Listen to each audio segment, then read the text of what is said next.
Сәлем достар, кейде жануарлар бір қауіпке тап болады, тіпті адамдардан көмек сұрап жатады. Біз бүгін сіздерге адамдардың жануарларға көмектескенін көрсететін боламыз.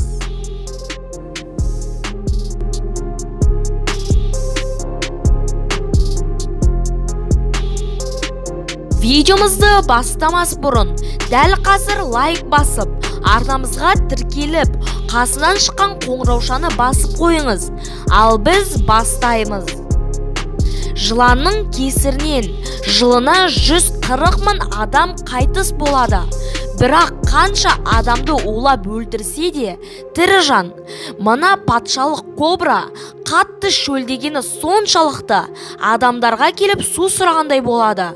Ал адамдар еш қорықпастан оған су беріп шөлін қандырады. Егер сіз осы адамдардың орнында болғанда не істер едіңіз? Пікір алаңына жаза кетіңіз.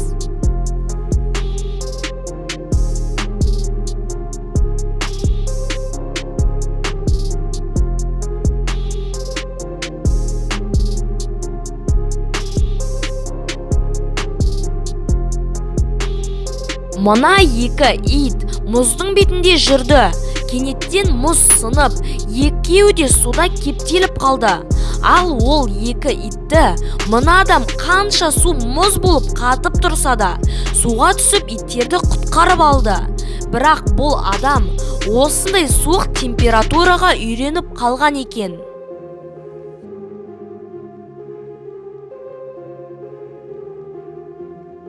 Австралияда 18 миллион гектар орман өртенген. Сол өрттегі өрт сөндірушілер мына коаланы құтқарып алды. Қиналып тұрған коалаға су берді.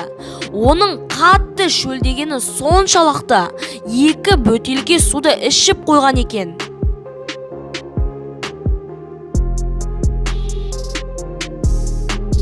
Кішкентай кезімізде бізге шұңқырларға жоламауды үйреткен шығар. Бірақ мына жылқы терең шұңқырға түсіп бірнеше сағат бойы тұрып қалды.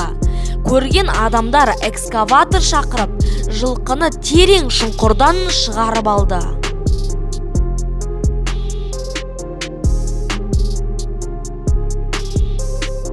Тағы да жылан.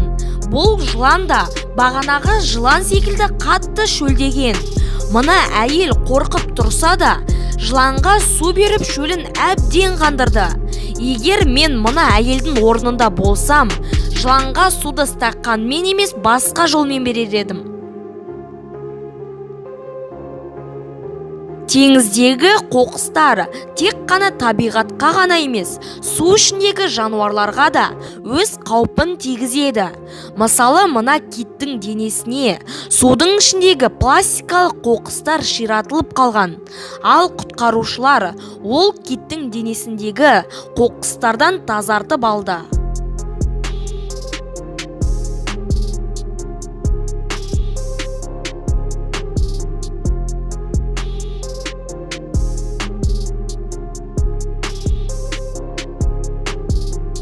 Достар, осымен біздің видеомыз аяқталды. Егер де сіздерге осы видео ұнаса, дәл қазір лайк басып, арнамызға тіркеліп, қоңыраушаны басып қоюды ұмытпаңыздар. Сол кезде біздің осындай қызықты видеоларымызды ешқашанда жіберіп алмайсыздар.